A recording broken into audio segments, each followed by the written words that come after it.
a difference to the lives of women in the United Kingdom and across the world. Thank you, Madam Deputy Speaker. Diana Johnson. Thank you, Madam Deputy Speaker. And I think it's been an excellent debate that we've had so far this afternoon, with some very inspiring speeches about International Women's Day. I want to spend the time that I've got this afternoon doing some womansplaining. I want to take stock of how far we've come in gender equality, and I want to look back at some amazing, ordinary women who've achieved extraordinary changes in our society, but have often been ignored or written out of history. So I want to tell you 3 stories. First of all, in July 1888, a strike took place. 1,400 matchwomen at the Bryant & May's East End factory went on strike against bullying, low pay and dangerous working conditions, which resulted in many of those women developing phossy jaw.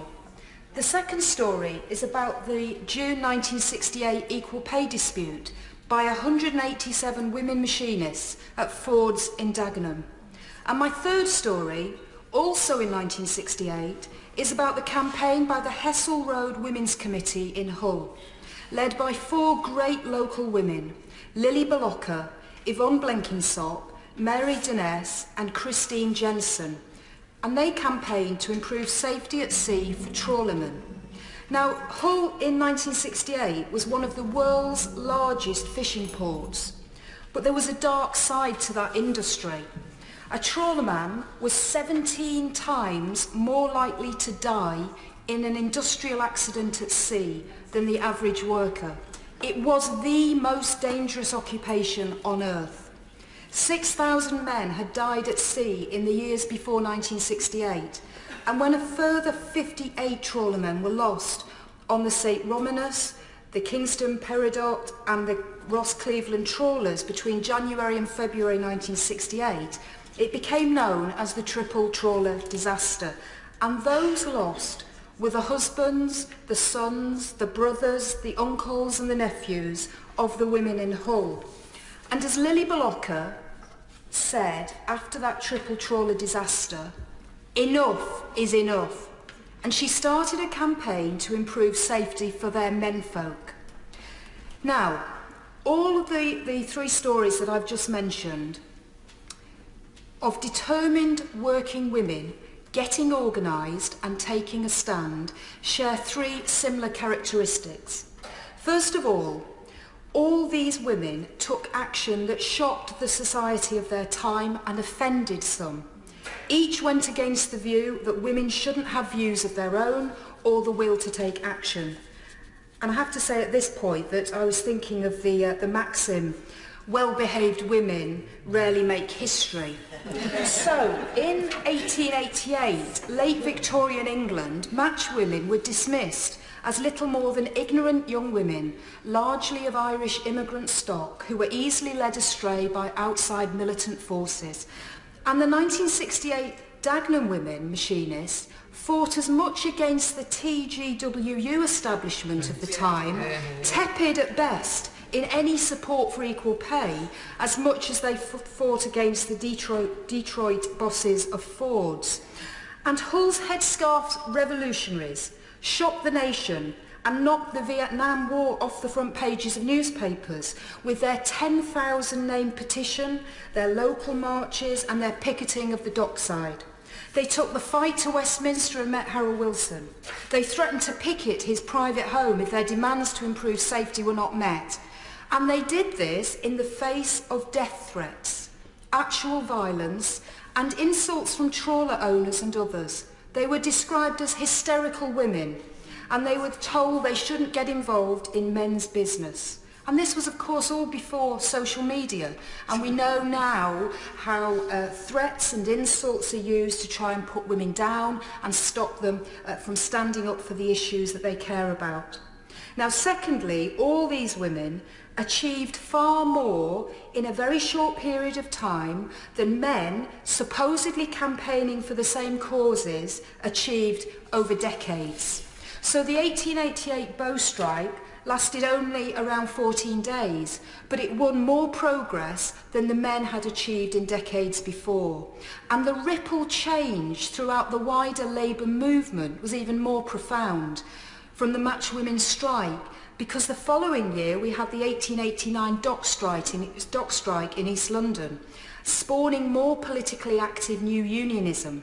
And as such, I believe that the match women can be described as the founding mothers of the Labour Party.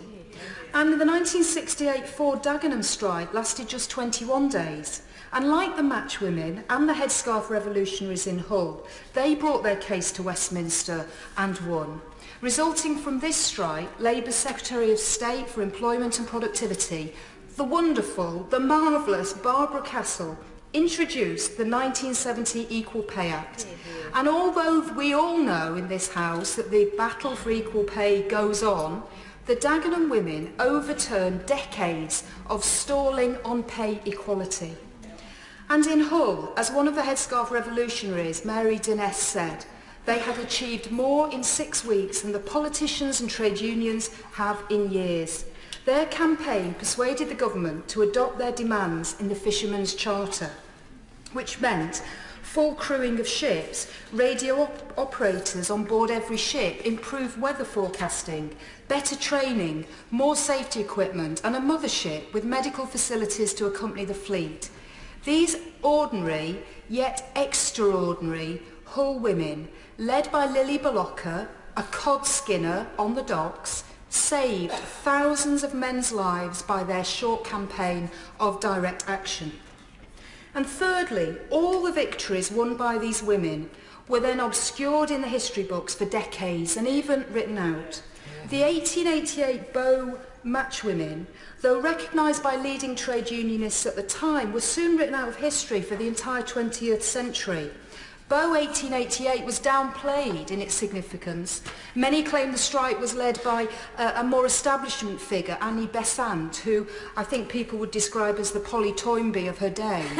And the real names of the strike leaders, Alice Francis, Kate Slater, Mary Driscoll, Jane Wakeling and Eliza Martin, were finally published in Louise Raw's brilliant book, published in 2009, Striking a Light. And my honourable friend for West Ham first read those names out in Parliament in 2013.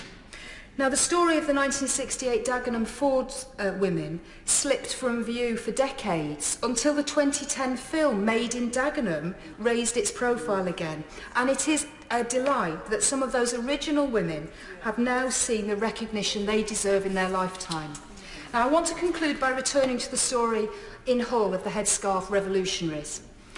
Now, events in 1968 in Hull did fade from popular culture, partly due to the post-Cod War decline of the local fishing industry, but also because of, frankly, some very outdated views about women in the city. And Lily Bollocker, who led the Headscarf Revolutionaries, was sacked after the campaign, and she was blacklisted, told she would never work in the fishing industry again. She was out of work for 2 years, eventually finding work in a nightclub cloakroom. She died at the age of 59 in 1988, and there was no public recognition by the people or the city of Hull of the pivotal role she had played in helping to protect the lives of and improve the safety of trawlermen.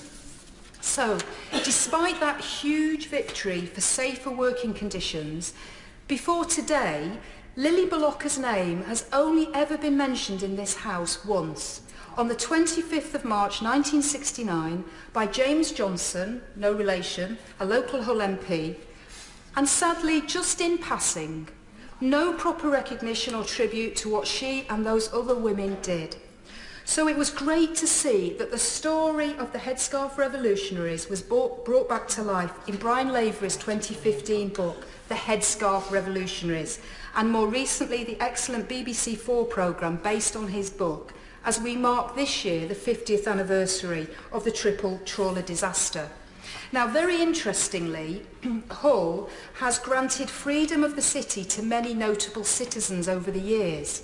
But I have discovered that since 1885, when this honour could first be bestowed, out of 47 individual recipients, only 2 have ever been women. That's 45 men and only 2 women. And regrettably for the pioneering city of Hull, one of our most famous daughters, Amy Johnson, doesn't even make the list of receiving freedom of the city. And in fact, the first woman who received freedom of the city of Hull waited over 100 years for that to happen.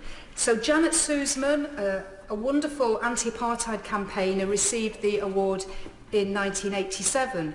And then we waited another 30 years before Jean Bishop, who is a lady in her 90s who's raised over £100,000 for Age UK, was given the honour of the freedom of the city just at the end of last year.